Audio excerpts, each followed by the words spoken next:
welcome to Homeschool MBA, where we talk about different topics in management business administrations. Thank you for being here. Let's get started. So the agenda today is very interesting. We are going to talk about what is negotiation and agreement. We will then talk about BATNA, which is the best alternative to negotiated agreement. Follow that by giving more details about aspiration and reservation price, bargaining zone, and then interest and issues. So you will see over here that we have a one-page slide, which we've tried to highlight all the key parameters in negotiation and BATNA. Welcome, Professor. How are you doing? I'm fine. And how about yourself? Very good. Professor, let's go through each item in detail today so the audience understands, background about negotiation and BATNA. Okay.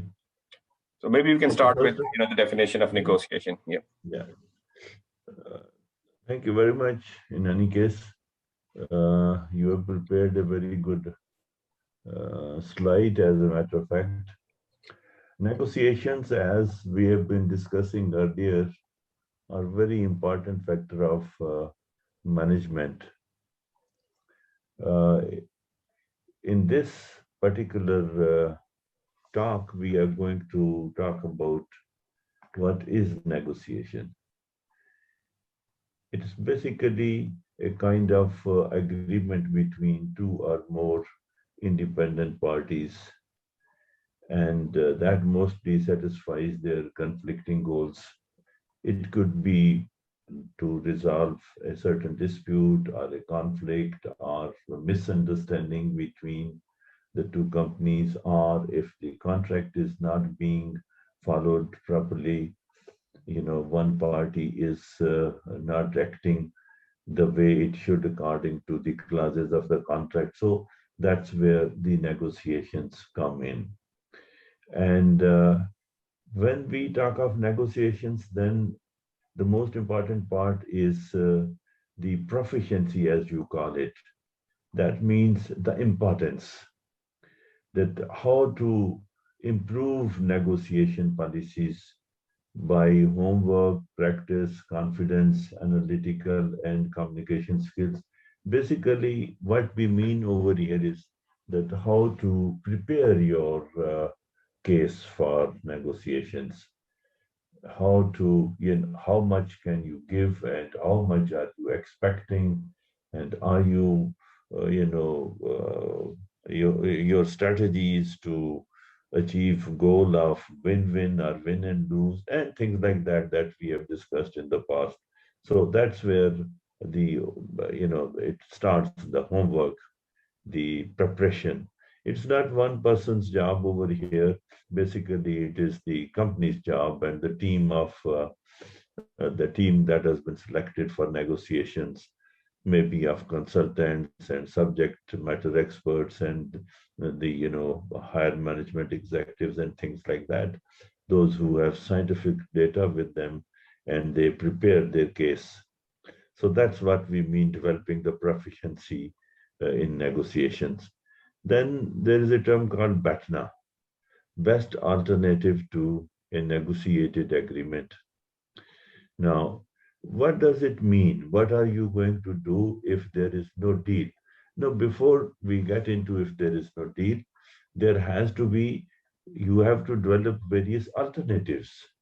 And how do you develop alternatives? There are various techniques. Like if you have studied MBO, Management by Objectives.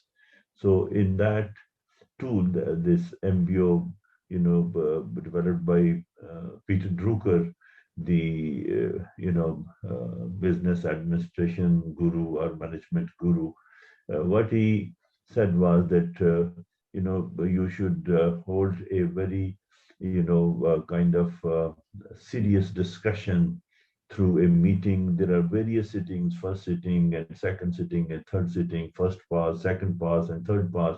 Ultimately, what you do is you come out with alternate 1, alternate 2, alternate 3, and any one of them you select that, okay, if we achieve this alternate, that would be a kind of success. That's what we actually mean best alternative to negotiated agreement. So that is that the alternative that has been approved by your management and that has been approved by your consultants and the negotiation team and all that. Then the next step is aspiration price, ideal settlement or agreement price. No, ideal settlement is if you make win-win as your ideal settlement, so your whole strategy runs towards that. Your argument is for creating that win-win situation. Or if you are a very strict and the vendor or the competitor is not really acting the way you decided in the contract or the agreement, then perhaps you are heading towards win and lose kind of strategy. And in this case, let's say you have higher stakes in the contract or in the negotiation, so you are not willing to, lose any of your stakes in that. So that is your aspiration. That okay, whatever it is, I have to achieve my own. I have to settle with my own terms, no matter what the competitor says. Then within that, reservation price means that there is a situation where you can say walk away point or point of indifference. In other words, it means you quit the negotiations, or you come to a situation where you say take it or leave it. No, here there is a minimum kind of what you call minimum stakes that you want to achieve, or minimum objectives that you want to achieve. Not beyond that, you cannot go, less than that. So when situation comes to that, then perhaps you get into a situation where you say, take it or leave it, that this is my final offer or this is my final settlement. If you take it, good enough. If you don't take it, then we go to the next, and then it can be followed with litigation and courts and all that. So that is where the reservation price actually means in this. And then bargaining zone, that is a zone of possible agreement. ZOPA is a range between buyer reservation point and seller reservation point. Now, this is very difficult to determine that what is ZOPA, what are your limits here? What are your boundaries here? Now, we know as far as our own position is concerned that we have, if you go back to proficiency, our best alternatives, we have really developed our zone like first alternate, second alternate, or third alternate. But it becomes very difficult to understand the ZOPA zone by the competitor. Like you have had your own homework and prepared your alternatives exactly the same way, the competitor has also worked out their, alternates and their, leave away situations or take it or leave situation. So the challenge here is that to understand that what are their limits, how much are they willing to give, and whatever they are giving to you, is it good enough for you, or you are not satisfied this? How will you achieve that? That's a challenge. That is that if you remember in earlier talks, we said opening statement and closing statement. In opening statement, you require certain information from them, and they give you certain information, and some information is already printed in books and annual reports and things like that. So from there you make an intelligent guess that what are their boundaries of ZOPA. And if you are smart enough and you have understood their boundaries, then it becomes fairly easy for you to negotiate. But for that matter, naturally, as I said, your team has to work very hard to understand the competitor's point of view, and sort of develop that how much maximum can they give, and whatever they give you, will it be good enough for you? So that's what we mean developing the ZOPA. And then Of course, your last uh, column is interest and issues. Now, examples of interest are profitability, quality, timing, sense of fairness. Examples of issues are price, delivery, date, time, etc. So basically, interest and issues are, apart from this, your interest is to achieve your objectives. The alternative that you have selected, maybe you have selected alternate one. So your interest is to achieve the objectives under alternate one. That's your interest. And issue over here is that will the competitor give you that much as you are expecting? The other issue over here is that if they are not willing, how much are they willing to give you then? And if they are giving less than what is your demand in alternate one, then are you willing to accept that? And then issues are that if you walk away, let's say a situation comes there where you have to, leave it or take it situation and you leave it. Now, the issue would be that next stage would be the litigation. So are you prepared to get into litigation or court cases?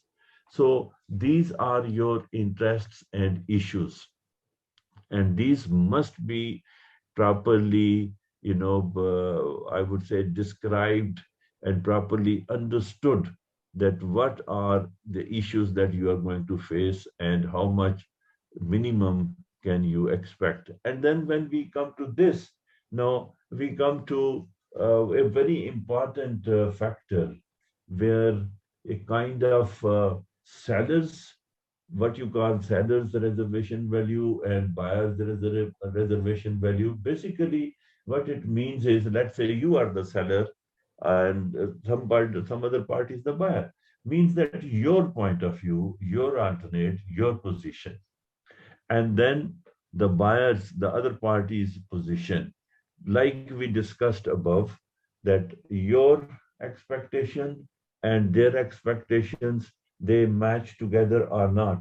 If they do not match together, how much are you willing to part away or surrender? And how much less are you expecting from the other party, and how much are they willing to, surrender? So that's a kind of competition between two parties. Sellers best alternative is different than the buyer's best alternative, because both of you have made a kind of homework and you want to gain more than the other party. So here where, the smart managers, they don't look for win and lose situation, which is described in this, your equation of seller's reservation and buyer's reservation. Basically, it leads to win and lose situation. But the smart managers, they go for win and win situation. Now, and that takes us to, let's say you said that never disclose BATNA, always give positive impression about your BATNA.